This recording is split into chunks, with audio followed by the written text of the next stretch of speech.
Esto es Dieleyeto, el podcast de ADEPRIC, donde estaremos compartiendo principios de la Biblia para defender la vida, la familia y la libertad religiosa. Bienvenidos todos al episodio número 11 de Dieleyeto. Hoy estamos muy emocionadas, los acompaña Astrid Ríos y Mariam Maldonado de Varías y estamos celebrando realmente tener un invitado especial. Nos estaba contando antes de empezar que él es mexicano, pero ya lleva 8 años más o menos aquí en Guatemala, así que ya lo consideramos un chapín adoptado.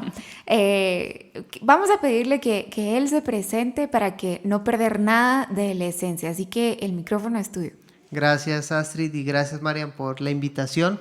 Y sí, muy emocionado de estar con ustedes en este nuevo espacio donde podemos dialogar de estos temas tan interesantes. Y yo soy mexicano de nacimiento, pero ya llevo aquí 8 años en Guatemala. Ya me considero chapín. De hecho, cuando viajo a México ya digo, quiero irme a mi casa, que es en Guatemala.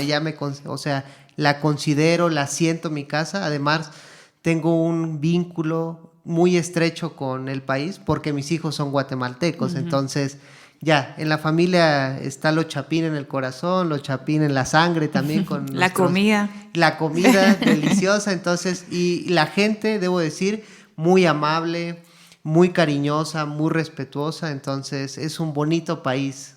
Muchas gracias por recibirnos a los extranjeros de esta manera. Para nada, gracias a ti por echar raíces aquí en Guatemala y por enriquecer tanto. Con Mariam estábamos pensando con quién podemos hablar de nuestro tercer pilar. En los episodios anteriores hablamos acerca del pilar de vida y dignidad humana, el pilar de matrimonio y familia, y hoy nos toca uno que podría llegarse a considerar el más ambiguo, ¿verdad? Aquel en el que todavía nosotros no hemos encontrado un pasaje bíblico que te diga esto es la libertad religiosa, por eso es importante para Dios y es por eso que para nosotros sí es crucial poder explicar el pilar, pero también poder darle a todos los que nos escuchan insumos para poder informarse mejor y formarse mejor en esto que tal vez en Guatemala no es todavía un problema con bandera roja y alerta así de máxima, pero sabemos que estamos bajo ataque y que nuestra fe está bajo ataque. Solo me di cuenta ahorita que no dijiste tu nombre, así que tu nombre es Josué Estrada. Sí, Josué Estrada, perdón. No tengas pena. Yo porque de verdad estamos bien emocionados que estés aquí, Josué. Y aparte de lo que hablabas un poquito de ti, sabemos que sos maestro de historia y teología y tenés estudios de Biblia y trabajas en el Instituto Crux, que aparte nos encantan los recursos de Instituto Crux. Y cabal, como hablábamos con Astrid, este episodio se llama Libertad Religiosa, un principio implícito, y esa palabra es clave, implícito en la Biblia. Entonces, hicimos algunas preguntas para hacerle a Josué, para generar un poco de conversación, porque realmente nosotras estamos empezando o digamos, creemos que el pilar de vida y familia son relativamente sencillos o conocidos, pero el de libertad religiosa es un poco más complejo. Si bien sí vemos nosotras y desde el principio lo hicimos así con los fundadores de ADEPRIC, que lo vemos es un principio implícito en la Biblia, nos gustaría platicarte, Josué, un poquito de cómo o dónde inició este término de libertad religiosa, quizás para hablar un poquito más como de historia o contexto, ¿verdad? Antecedentes. ¿Dónde y cómo inició este término específicamente de libertad religiosa? Y si pudieras darnos algunos principales expositores o pensadores que lo hayan acuñado. Sí, bueno, como dicen, es un tema implícito realmente en la Biblia y a veces eso lo hace más complicado porque no hay como un pasaje, como hablamos en específico de, aquí Pablo habla de la libertad religiosa, sino más bien es algo que ellos ya a veces presuponen y entonces a veces de ahí hay que reflexionar un poco y eso lo vuelve a veces más complicado, pero ya lo vamos a ver. Bueno, el término libertad religiosa la libertad religiosa, como la entendemos, proviene de la modernidad, así como la entendemos nosotros. Sin embargo, ya desde el siglo III hay un pensador cristiano que se llama Tertuliano, que acuña esta frase que es libertad religiosa. Él, en el contexto de la persecución a los cristianos, solamente como contexto, cuando persiguen los cristianos en el siglo II, siglo III, siglo IV, se acaba un poco en el siglo IV con el edicto de Milán de Constantino, donde reconoce o se da tolerancia a los cristianos para que sea una religión no perseguida, pero antes sí había ciertas persecuciones, a lo mejor bien focalizadas en algunas partes, y en este contexto surgen algunos pensadores que se les llama padres apologistas, y los padres apologistas son los que se encargan de defender la fe ante diversos ataques. Están los ataques populares o del vulgo, como se les suele llamar, que son, vamos a ponerle términos sencillos, chismes a veces, que decían que, por ejemplo, los cristianos cometían actos inmorales porque la cena, por ejemplo, del Señor era algo muy privado y solo con ellos, entonces decían que ahí tenían reuniones donde se acostaban entre todos. También decían que se comían a niños, por ejemplo, porque decían que eran caníbales en el sentido de que se comen la carne y beben la sangre. Entonces, ¿qué era eso? Y hay varios chismes que esos son fáciles de desmentir en cierto sentido, pero hay otros que ya empiezan a ser de forma más intelectual, y ahí es donde varios apologistas defienden la fe de una manera que va unida con la filosofía. Por ejemplo, tenemos a un Justino Mártir. Pero bueno, ese es otro tema. Pero en este contexto de persecución está Tertuliano, y Tertuliano escribe una carta donde hay alguien, parece ser, que está persiguiendo al cristianismo y le dice que la religión es algo muy personal y que no puede haber coacción en la decisión, y ahí es donde dice que hay que tener libertad en la religión. Entonces, Tertuliano sería como un primer pensador cristiano que acuña esta palabra de libertad religiosa, donde la reconoce y la relaciona como un derecho humano fundamental. Y eso es bien importante porque después autores ya en el siglo XIX, siglo XX, se van a encargar de profundizar más eso, pero él la reconoce como un derecho humano fundamental, que no se puede violar, es decir, un derecho natural del ser humano que tenga esa libertad de religión. Y ya yendo a pensadores más para acá, en el siglo XIX hay uno muy famoso que se llama Lord Acton. Lord Acton es alguien que profundizó mucho en la libertad religiosa. Él decía que no existía el cristianismo sin libertad, y era como incompatible pensar un cristianismo sin libertad de conciencia específicamente, pero que eso deriva en la libertad, obviamente, de religión. Entonces, Lord Acton va a ser un pensador muy importante. Él nació en Italia, es un caballero inglés. Hay otro francés, Alexis de Tocqueville, también es alguien que puede relacionar, o relaciona más bien mucho, estas narrativas de libertad religiosa en el contexto del siglo XIX. Y alguien ya a lo mejor más actual es el Papa emérito Benedicto XVI, o Ratzinger. Él habla mucho de libertad religiosa, tiene muchos discursos sobre esto. De hecho, hay un libro que es como la libertad religiosa en el pontificado de Benedicto XVI, porque él es alguien que lo abordó de una manera muy profunda. Y bueno, quizá un pensador latinoamericano sería Gabriel Zanotti, del que hemos hablado un poco fuera de micrófono. Él es un argentino. Él también ha desarrollado mucho este concepto de libertad religiosa, porque dice que precisamente en el judeocristianismo la libertad es un fundamento que debemos recordar y que debemos defender. Y a mí me pareció interesante cómo tú catalogaste, Tertuliano, ¿verdad? En esta reseña histórica como derecho natural, porque es que hay corrientes que reconocen que los derechos no se crean, sino simplemente se recogen por la ley porque existen y surgen de la misma dignidad de la persona humana. Y si nos vamos a un contexto jurídico, por lo menos en Guatemala, existe una mención a la libertad de culto, de religión y culto en la Constitución, pero no tenemos ninguna legislación que lo lo maneje o que lo aborde más a detalle, mucho menos la objeción de conciencia o las sanciones para todos aquellos que traten de violar la libertad religiosa.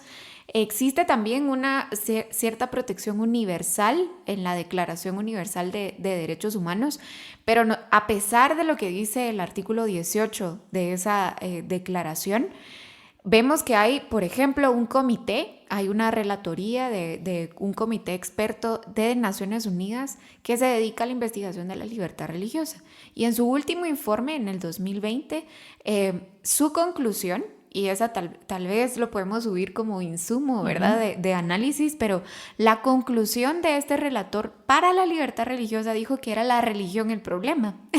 O sea, básicamente que todas las violaciones a las mujeres, entendiéndose que no tenían un acceso a lo que ellos consideran un derecho de la mujer, como lo es el aborto, y otros temas que eso sí son más culturales, podríamos decir, en donde todos podríamos estar de acuerdo que no es correcto, como la mutilación genital femenina, y otros temas como el matrimonio entre personas del mismo sexo, la identidad y la orientación sexual o de género. Y él dijo que el principal obstáculo para el desarrollo del ser humano era la religión. Wow. Y que este comité de expertos tenía el objetivo de poder limitar la expresión y la práctica de la religión para alcanzar la igualdad. Y entonces lo que dice el artículo 18 de la Declaración Universal, que se los voy a leer muy rápido. Toda persona tiene derecho a la libertad de pensamiento, de conciencia y de religión. Este derecho incluye la libertad de cambiar de religión o de creencia, así como la libertad de manifestar su religión o su creencia individual y colectivamente, tanto en público como en privado, por la enseñanza, la práctica, el culto y la observancia.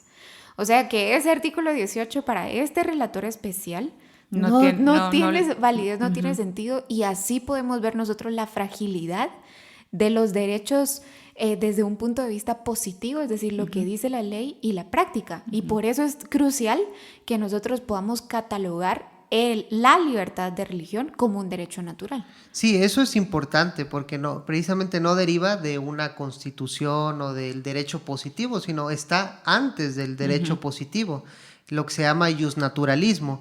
Y me resulta muy confuso lo que dice este hombre, porque parece ser que no sabe mucho de historia, porque la religión es cierto que a veces sí puede ser como él como dijo que era que no permitía. Es el obstáculo para alcanzar la plenitud de los derechos. A veces puede ser un obstáculo, hay que reconocerlo, y a veces, o sea, sí ha sido en ciertos contextos de esa manera, pero también la religión ha sido un catalizador para la realización humana, es decir, la defensa de los derechos civiles, por ejemplo, o la igualdad entre personas de diferente color, de diferente sexo, ha sido a veces motivado por la religión, por principios que encontramos de que, por ejemplo, Pablo cuando habla de que en Cristo ya no hay varón, ya no hay mujer, ya no hay griego, ya no hay judío, entonces hay una igualdad en esencia, claro, no en existencia precisa, o sea, de que todos debemos tener lo mismo, pero sí hay una igualdad en Cristo Jesús.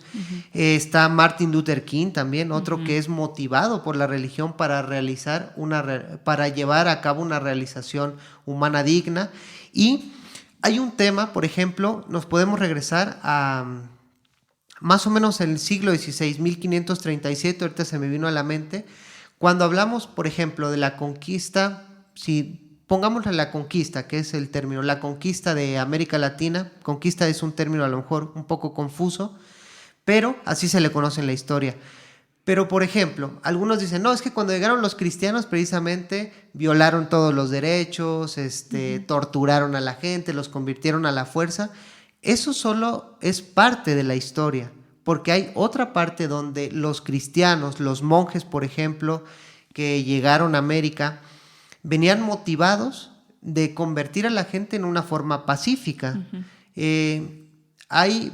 Tenemos a Bartolomé de las Casas, por ejemplo, a Montesinos también, que él denuncia las injusticias que se están cometiendo contra los nativos de América Latina. Y en 1537, por ejemplo, unos monjes se dan cuenta de estas violaciones y piden al Papa, en ese tiempo Paulo III, que se encargue de regular todas las injusticias que están pasando, porque los españoles a veces no consideraban como totalmente humanos algunos nativos, para no convertirlos al cristianismo, porque cuando se volvían cristianos tenían un trato ya como diferente a un nativo que no era cristiano.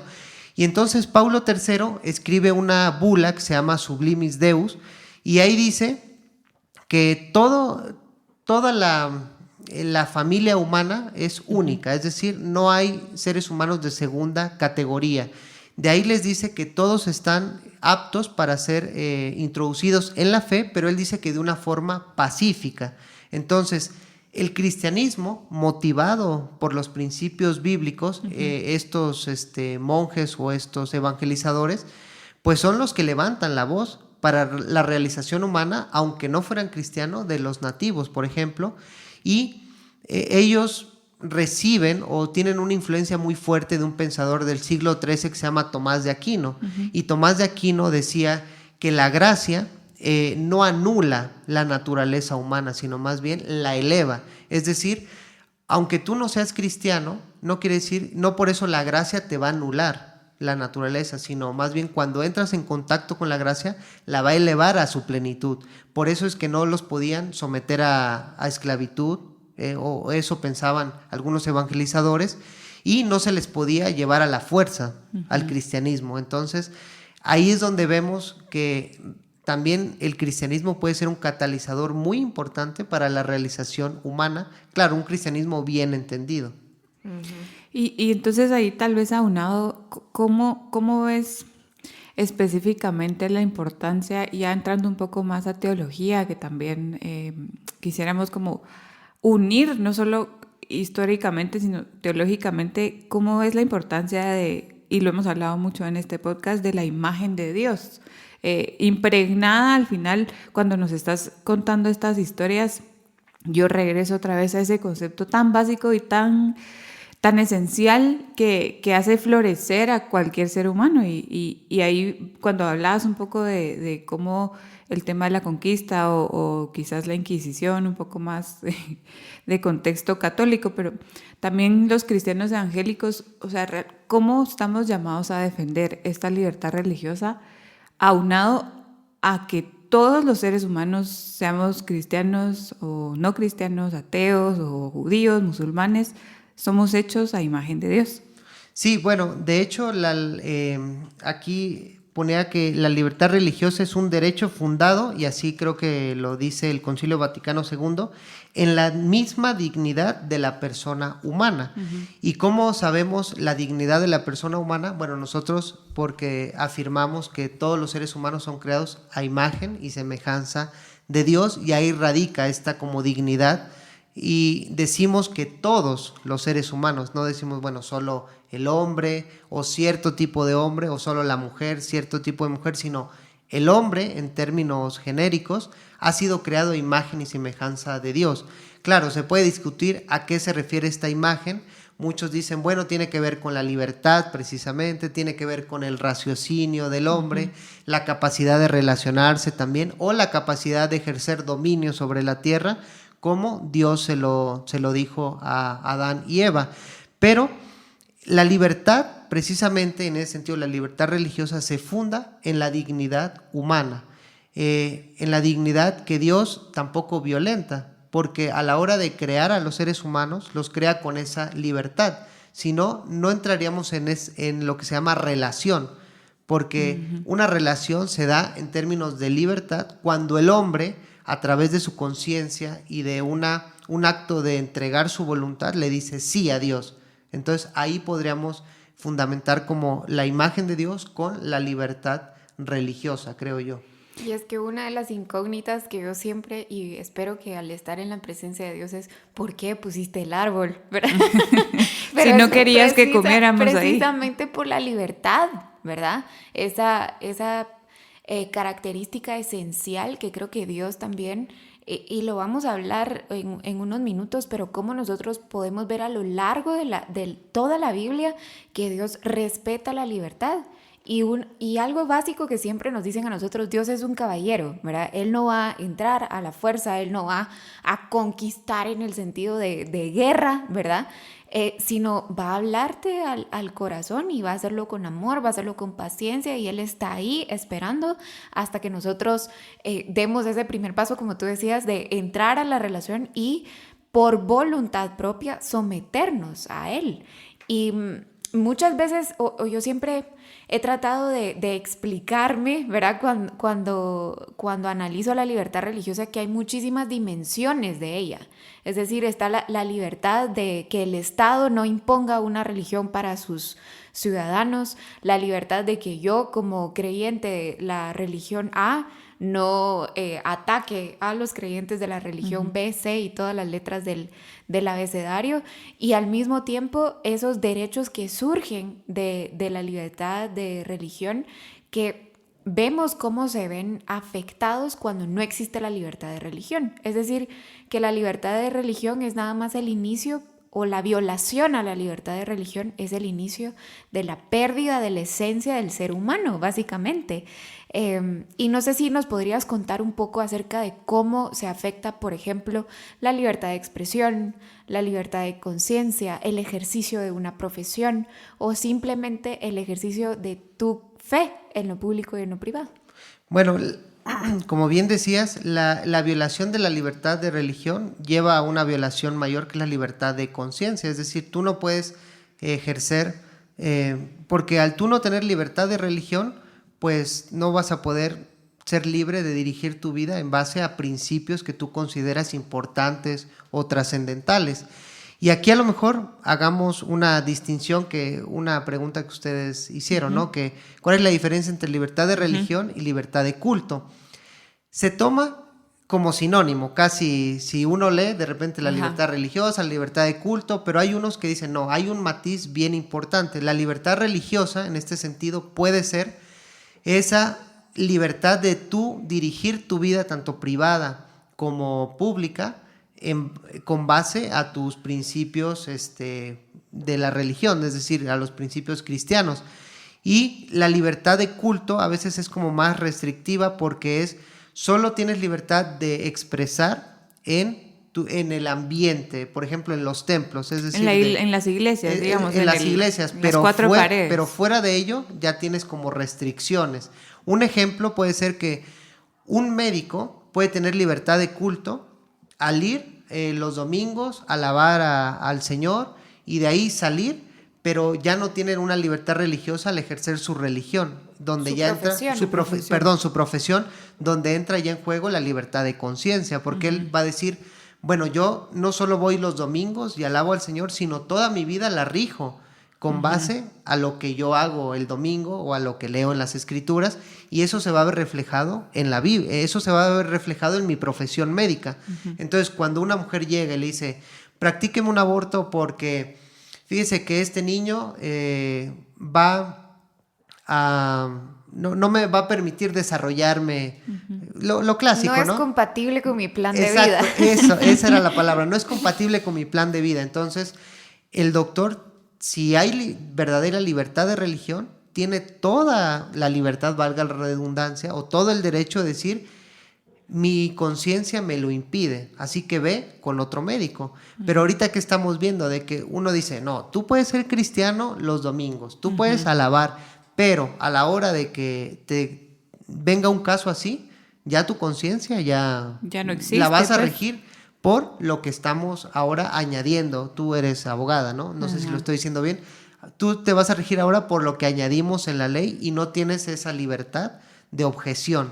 Igual un abogado, ¿no? Que diga, no, yo no voy a casar a un matrimonio de famoso matrimonio igualitario, ¿no? Que no sé si está bien dicho, pero él dice, no, yo no lo voy a hacer porque su objeción de conciencia no se lo permite. Entonces, eso sería bueno recalcar, de que la libertad de religión es como más amplia y es la que debemos defender realmente, porque es con la que nos vamos a dirigir en toda nuestra vida, en todas nuestras profesiones y en todo lo que hagamos.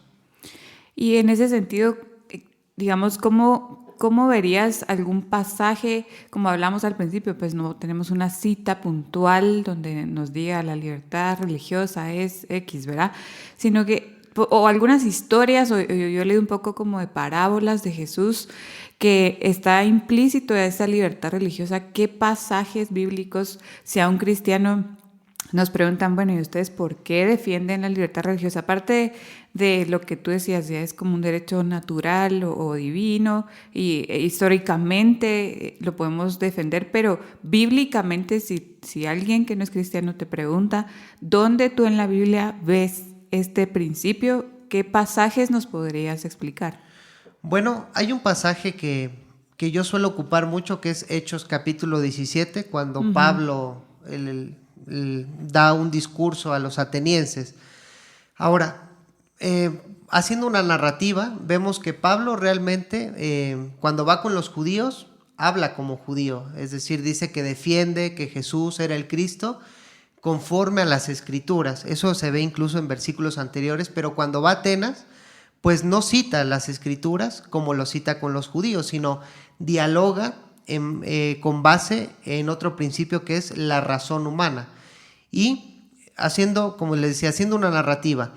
El judaísmo tendió o tiende a ser como más esotérico, es decir, para adentro, no son tan expansivos o como lo vemos en el Antiguo Testamento, es más un pueblo ensimismado, esotérico. Pero cuando llega Jesús, manda a predicar a todas las naciones, es decir, vayan y hagan discípulos a todas las naciones, y el cristianismo se vuelve exotérico, por una palabra así un poco rara, ¿no? Pero cuando el cristianismo se vuelve así para afuera, hay un principio implícito que es cómo dialogas con el que no tiene fe. No puedes tener un punto de partida con el que no tiene fe, algo que él no tiene, es decir, no puedes suponer que la fe va a ser un punto de encuentro con el incrédulo. Tienes que suponer otra cosa, y ese punto de encuentro es la razón, el raciocinio. Y la razón obviamente no la puedes coaccionar, no la puedes llevar a como violentar para que acepte algo que no puede aceptar. Entonces ahí es donde radica como la libertad de religión, de que la religión se dialoga, se plantea, se discute, pero nunca se impone, porque libertad precisamente es la ausencia de coacción arbitraria de terceros. En ese sentido, la libertad religiosa nunca puede ser coacción, sino tiene que ser en un ambiente de diálogo, en un ambiente de apertura.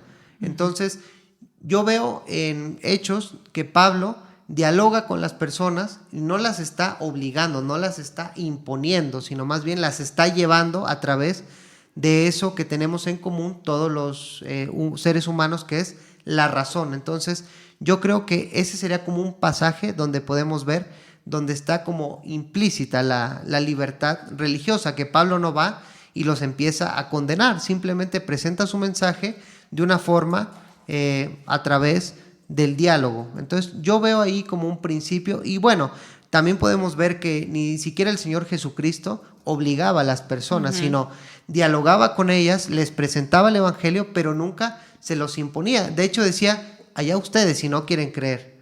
Por ejemplo, vemos en Juan cuando presenta algunas enseñanzas difíciles, que les dice, ¿y ustedes se quieren ir o se quieren quedar? Les dice a los discípulos cuando, creo que es Juan capítulo 5 o 6, donde le dicen, mira Señor, estas cosas son difíciles de entender. Y él dice, ustedes están como en la libertad de quedarse o irse, nadie los está obligando. Entonces yo veo ahí en estas narrativas como un principio implícito de la libertad de religión, donde cada ser humano es libre de llegar a Dios a través de su voluntad, a través de hacer como ese clic entre la realidad y el pensamiento, que se hace solo a través de la libertad, no a través de la coacción.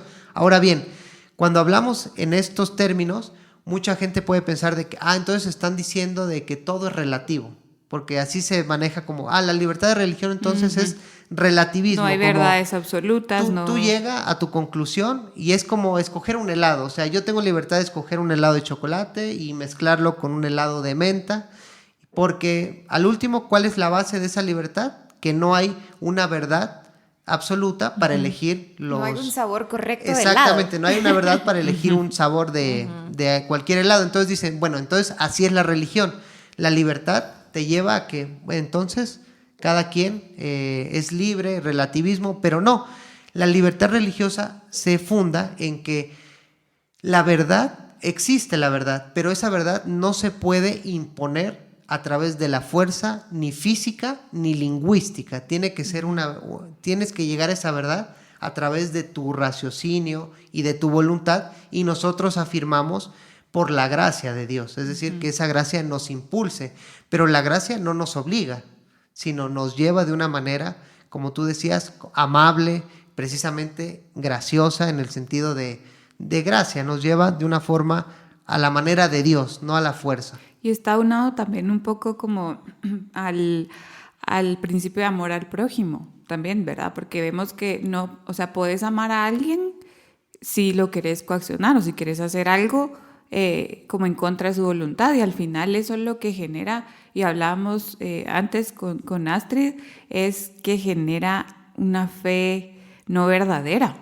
porque no puedes imponerle, o sea, al final esto es obra del Espíritu Santo. O sea, yo estoy de acuerdo en que, digamos, como seres humanos tenemos esa voluntad, pero también creo fielmente que es el Señor el que abre los ojos y el que pone en la persona que responda a esa gracia, como decías tú, o gracia irresistible. Entonces, al momento de predicar el Evangelio y que tú creas que a la fuerza vas a ser cristianos, lo que genera es un cristiano no verdadero, no realmente arrepentido, simplemente para decir, bueno, que él, para pasar la clase, que no me deje de hablar mi amigo, o en un sentido, incluso si fuera una religión oficial, digamos, ya no, como saliéndonos un poco de relaciones horizontales, sino un poco como verticales del Estado o del gobierno hacia la sociedad, también genera esas cosas. Podríamos decir que va unado un poco al término o a la pregunta que queríamos hacerte.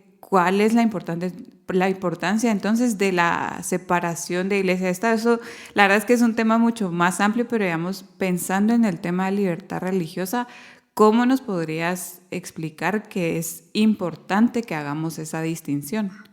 Bueno, quizá dos respuestas, una teológica, otra más, a lo mejor, no tan teológica. La primera es que como cristianos creemos que somos parte de otro reino, es decir, un reino que no es de este mundo. Y podemos correr el peligro de pensar que cuando la religión se une con el poder del Estado, a través de los medios del Estado, poder llevar a cabo los planes de Dios. Uh-huh. Pero precisamente vivimos en un reino que no es de este mundo y no se va a expandir ni se va a llevar a cabo a través de medios que no son de este mundo. El Señor Jesús, cuando le decía a Pilato, mi reino no es de este mundo, porque si fuera de este mundo, ahorita todos estarían peleando por mí, es decir, no estarías conmigo. Pero corremos ese peligro de que cuando unimos la fe con el Estado, querer imponer la fe a través de la coacción del Estado. Y de hecho lo vemos, por ejemplo, en países de corte musulmán, uh-huh, donde a lo mejor en ciertas constituciones se pone libertad religiosa, pero hay una religión que siempre va a estar por encima, que es la musulmana. Entonces dicen, bueno, hay libertad de religión, pero las mujeres tienen que estar sometidas, o como tú decías, tienen que la mutilación, ajá, genital. Pero eso es por un fundamento religioso que, uh-huh, se está imponiendo todo eso. No es de que la mujer decida, no, yo no lo voy a hacer por la libertad de religión. Entonces, yo creo que la respuesta teológica es importante que la iglesia, el poder divino, vamos a ponerle así, esté separado del poder temporal. Y esto lo vemos desde Génesis, es decir, en la creación, poder divino y poder temporal están separados, es decir, el hombre no se mezcla con la divinidad. Por lo tanto, reyes, jueces, gobernantes no se pueden identificar con Dios, porque ellos son finitos, ellos son falibles, mientras Dios es infalible. Por eso es que la moral humana tampoco se puede imponer como una ley de Dios, porque al último es el poder temporal. Y regresando a lo que decía Astrid, ¿por qué el árbol? Precisamente, el árbol... Por favor, Josué, ¿por qué el árbol? Porque el árbol precisamente dice que no comerás del árbol del bien y del mal, porque la prerrogativa de decir qué está bien y qué está mal solo le corresponde a Dios. Y cuando uno come del árbol es porque el hombre quiere decidir qué es lo bueno, qué es lo malo, obviando lo que Dios quiere. Y eso lo podemos ver hoy día, ¿no? Donde nosotros ya estamos armando, desarmando, diciendo, no, esto es bueno, esto es malo, ya estamos comiendo metafóricamente del árbol del bien y del mal. Entonces, por eso tiene que ser esta distinción entre Estado e Iglesia, porque son reinos de este mundo con el reino de otro mundo que es el del Señor Jesucristo. Y la otra porque siempre corremos el riesgo de tener a lo mejor cristianos de segunda categoría o personas de segunda categoría que si no aceptan la religión oficial del Estado, pues hay libertad, pero te consideran todavía como un ciudadano de segunda. Lo podemos ver en las independencias, por ejemplo, de América Latina, cuando se abren los países, se independizan, ellos en algunas constituciones ponían, hay libertad de religión, pero la religión oficial sigue siendo el catolicismo, entonces los protestantes pasaban como a un segundo término, eran como ciudadanos de segunda clase porque empiezas a imponer ciertas cosas como no se aceptan matrimonios mixtos entre católicos y protestantes, o los protestantes no pueden hacer ciertas cosas. Entonces yo veo ahí la importancia de la separación iglesia y Estado, que puede ser como una tentación para la religión intentar llevar a cabo los planes de Dios con medios que no son de este mundo, y precisamente es a través del amor, del sacrificio que llevamos a cabo o expandimos el reino de Dios. Y hay una sutileza, creo yo, porque tú nos das ejemplos de estados confesionales, es decir, como el extremo del péndulo, pero hay un gris que, en mi opinión, y esto hablo a lo personal, no como a Adepric, sino a lo personal, que es la sutileza de querer jugar con el poder por poder y no por amor a Cristo, digamos, ¿verdad? Entonces, vemos cómo hay ciertos movimientos que tratan de aliarse con el gobierno de turno, muchas veces poniendo en juego la integridad de los principios cristianos para poder alcanzar un estatus político, un poder político superior, ¿verdad? Y aunque no es un estado confesional, sí se jactan de la influencia y del poder que tienen. Y de privilegios, ¿verdad? O de los privilegios que tienen en este mundo. Y entonces también recordar, ¿verdad?, que la separación de iglesia y Estado es total y no es a mi conveniencia. Yo no podría decir, no, es que siempre y cuando el Estado sea confesional, pero evangélico, está bien, ¿verdad?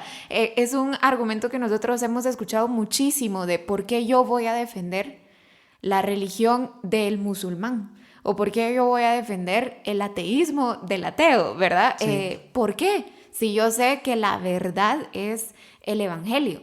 ¿Qué le podríamos decir a esas personas que tienen todavía esa duda de ¿será que vale la pena luchar o defender, alzar la voz por la libertad religiosa de todos? ¿O deberíamos nosotros de querer imponer, y lo pongo entre comillas, imponer la verdad del evangelio por el bien de ellos, ¿verdad? Porque es la verdad. ¿Qué le podríamos decir a ellos? Bueno, con lo que decías, recuerdo una frase de Lord Acton, precisamente, que el poder corrompe y el poder absoluto corrompe absolutamente. Entonces, ahí hay un riesgo, otra vez regresando a lo que decíamos, ¿no? El cristiano que empieza a coquetear con este poder, de repente se le puede salir de control y, bueno, hemos visto cristianos que no tienen nadie que los controle, cómo hacen y deshacen y pasan sobre las libertades. Pero, bueno, ¿yo qué le diría a estas personas? Que recuerden que el evangelio es la verdad. Nosotros como cristianos ahí no titubeamos, es decir, no porque Cristo es la verdad. No porque defendamos la libertad religiosa y porque estemos dispuestos a decir Sí, defendemos si alguien quiere ser musulmán, si alguien quiere ser ateo, como dice la declaración, o si alguien quiere abandonar la fe. No estamos diciendo de que, entonces no creemos en la verdad, pero creemos que esta verdad no se impone por la fuerza, ni física, ni lingüística. Y la otra es que podemos estar un día arriba, a lo mejor, en el poder. Podemos luchar por tener un Estado evangélico, un Estado cristiano, donde se cambie toda la Constitución, pero nada nos garantiza de que eso va a ser permanente. A lo mejor si damos pie a eso, va a llegar otro gobierno que ya va a tener este antecedente y ahora va a imponer, no el cristianismo, va a imponer el budismo, no sé. O el laicismo. O el laicismo, o que sí. llegue un ateo que diga, bueno, entonces yo voy a ser el ateo, la religión oficial. Ahora sí que paradójicamente. Porque a veces el ateísmo es como una religión que también se impone a través de la fuerza. O sea, ateos, cristianos, musulmanes, estamos de acuerdo en que lo que creemos, ¿verdad? No lo vamos a imponer por la fuerza, porque la gente no lo va a terminar de entender, no lo va a terminar de asimilar y al último no se va a comprometer con ello. Entonces, yo creo que es eso, tener claro de que el cristianismo no se defiende o no se convence a la gente que el cristianismo es verdad a través de la fuerza. Siempre va a ser a través del amor, a través del sacrificio, como lo hizo el Señor Jesús. Entonces, ese es un ejemplo claro de cómo damos testimonio de la verdad. Bueno, algo más, no sé, me habías dicho algo más, pero no, ahorita no lo recuerdo muy bien. No, yo creo que sí respondiste, digamos, la idea principal, que era ¿por qué yo debo pelear por la libertad religiosa de los demás si la verdad la encuentro en el Evangelio, ¿verdad? Y esa falsa creencia de decir que si yo logro imponer lo que considero o la verdad del Evangelio, va a ser un bien para ellos, ¿verdad? Que es lo que hemos estado hablando, que el Evangelio sin convencimiento del Espíritu Santo solo es una religión, ¿verdad?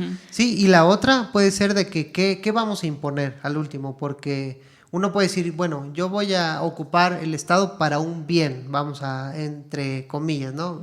Voy a hacer o lo que el árbol, ahí tal vez podríamos decir, lo que el árbol me dice que está bien, exacto. No lo que Dios considera. Entonces que uno está dice, bien. por amor a la gente yo lo voy a imponer, que ya es una contradicción porque ni siquiera Dios, por amor, está llevando a la gente a la fuerza, sino es precisamente en un acto libre de amor.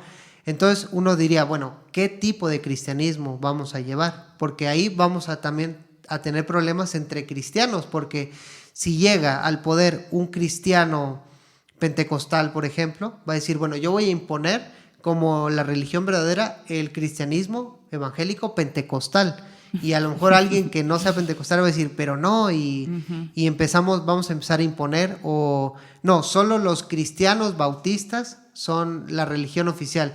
Y de ahí los pentecostales son considerados de segunda categoría, porque eso lo vemos en nuestro cristianismo. Es decir, si entre nosotros no nos ponemos de acuerdo a veces entre denominaciones y queremos imponer, queremos suprimir a las otras denominaciones, ahora ¿cómo sería con el poder? Yo creo que sería un desastre, precisamente, un desastre. Porque no sabríamos qué hacer con tanto poder.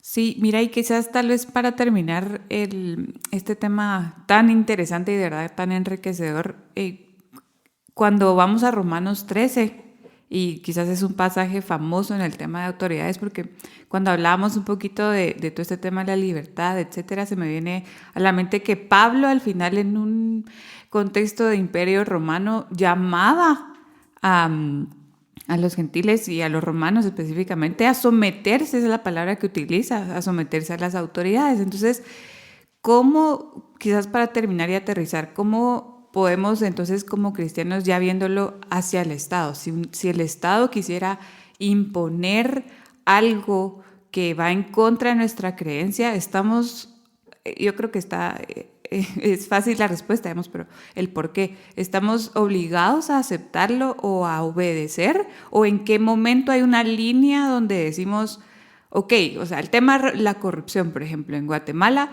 ninguno está de acuerdo. Cualquier cristiano te diría, robar es malo, ese es el principio, ¿verdad? La deshonestidad, no ser íntegro. Pero ¿hasta qué punto puedes salir a manifestar, por ejemplo, por una causa de ese tipo versus una causa que vemos en la Biblia explícitamente sobre el derecho a la vida, por ejemplo? Entonces, hablándole un poco de Romanos 13, ¿cómo podemos tener esa dinámica como cristianos y no desobedecer la palabra de Dios, pero tampoco afirmar o aprobar algo cuando sabemos que estaría violentando nuestra libertad, no solo religiosa, sino de conciencia? Bueno, nosotros como cristianos le debemos fidelidad primeramente al Señor Jesús y a lo que Él ha establecido. En ese sentido vemos que también los apóstoles, cuando les dicen no hagan esto, ellos dicen, bueno, primero tenemos que obedecer a Dios antes que a ustedes, los religiosos o el poder. Interesante incluso, ¿verdad? Que a los religiosos o los fariseos. Sí, claro, a los que estaban como queriendo suprimir el movimiento, dicen, primero tenemos como este deber de obedecer a Dios antes que a ustedes. Entonces, nosotros, en ese sentido, debemos estar dispuestos, y a lo mejor aquí es un llamado a la integridad de ser cristianos y al compromiso, porque hablábamos con Astrid de que a lo mejor en nuestros países no percibimos esa persecución o ese peligro de no tener la libertad religiosa, porque aquí es fácil decir, bueno, yo no creo en eso y se acabó, o sabes que yo soy cristiano, yo voy a la iglesia y yo me rijo por esto. Hay otros países donde el ser cristiano es cuestión de persecución, y ahí es donde uno dice, ¿hasta dónde voy a llevar mi compromiso? O si el poder me dice, no, es que tú tienes que hacer tal cosa, y un cristiano va a decir, no. ¿Pero por qué? Si es lo que yo te estoy ordenando, es lo que dice la ley. Por ejemplo, en la cuestión del aborto, no hay que ir incluso tan lejos. En la cuestión del aborto, un médico, se ha discutido mucho, ¿qué va a hacer un médico cuando le digan, no, es que tienes que practicar el aborto? Él va a decir, bueno, yo le debo fidelidad y yo le debo obediencia primero a la palabra, bueno, no tanto a la palabra, sino a Dios, que se revela en la palabra que nosotros tenemos.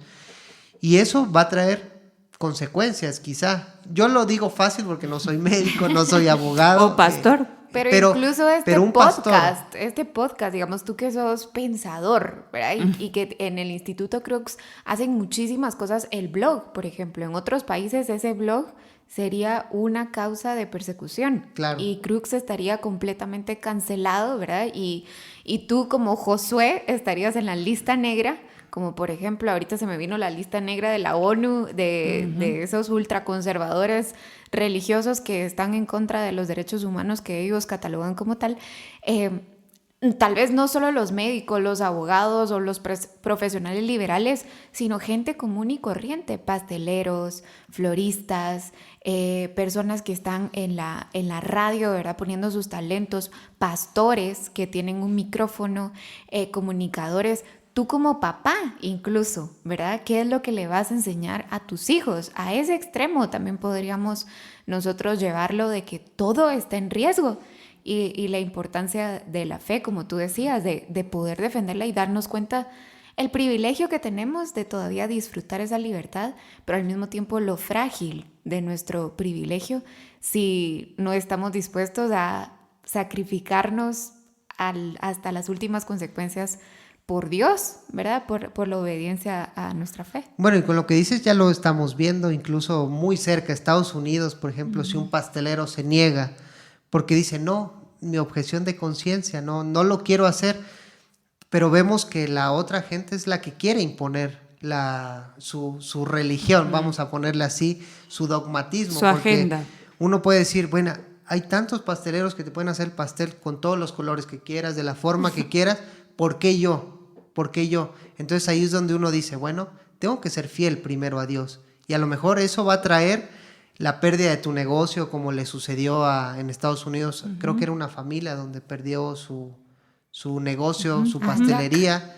Entonces, pero hay que confiar en Dios. Yo sé que es difícil decirlo atrás de un micrófono, porque mucha gente va a decir, bueno, para ti es fácil, pero fácil, a mí me pueden meter a la cárcel, mis hijos y todo eso. Entonces, bueno, solo quizá me voy a quedar ahí porque no quiero ser imprudente en ese sentido, porque yo sé que mucha gente lucha con esto, pero hay que ser fieles al Rey Jesús hasta las Amén. últimas consecuencias, porque Él ha dicho de que quien quiera ser mi discípulo tiene que tomar su cruz y seguirme.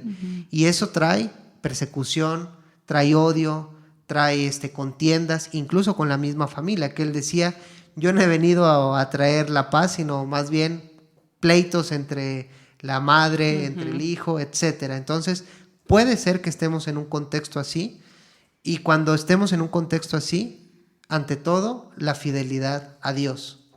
Y tal vez recordar, a mí me gustó mucho y eso se queda resonando en mi mente, a pesar de que vivimos en este reino y que le debemos obediencia a las autoridades, como nos leyó Mariam, al final nuestra esperanza no está en este mundo, ¿verdad? Y eso es lo bonito de poderle imprimir la perspectiva del Evangelio a todos los temas que nosotros podemos analizar, porque al final nuestra esperanza está en Él, y los únicos a los que nosotros podemos dirigir nuestra mirada, obviamente no es ni a Josué, ni a Mariam, ni a mí, ¿verdad? Que no somos los modelos a seguir, sino Jesús, que vivió y que padeció cualquier cosa que ni siquiera podemos llegar a imaginarnos. Creo yo, se queda corta la Biblia explicándonos el sufrimiento, pero al mismo tiempo el amor de Jesús para con nosotros. Y entonces, ¿cómo nosotros podemos tener justamente esa fe que en cualquier circunstancia, sea buena o sea mala, nuestra esperanza está en Él? Y esa fortaleza creo que nos puede dar una perspectiva diferente de cómo debemos actuar, pero también en quién debemos confiar. Y es que el mal no se vence con el mal, como dice Pablo. El mal se vence con el bien, con amor. Y bueno, podemos tener un contexto hostil, pero no vamos a contestar con hostilidad, vamos a contestar con amor y teniendo confianza en de que al último el amor ganará, que es lo que vemos en Apocalipsis, ¿no? Sabemos y tenemos la certeza de que Dios gana. Eso sería como el resumen de Apocalipsis. Dios gana, pero gana a través del amor, del sacrificio, como lo hizo el Señor Jesús. Así es. Así es, sí, qué buenísima conversación. De verdad que yo misma aprendo muchísimo de lo que estamos hablando aquí. Esperamos que ustedes también, los que nos escuchan del otro lado. Y nada más que agradecerte, Josué, por tu tiempo, por exponer estas verdades que sé que son complicadas o difíciles un poco, y simplificarlas para que podamos no solo entenderlas, aprenderlas, sino realmente tenerlas en nuestro corazón y en el día a día de los que nos escuchan, y nosotros mismos podamos aplicarlo y poderlo llevar a cabo. Así que gracias por escucharnos y hasta la próxima. Te esperamos en el próximo episodio. No olvides suscribirte. Síguenos en nuestras redes sociales como ADEPRIC-GT, y para más recursos visita nuestra página adepric.org.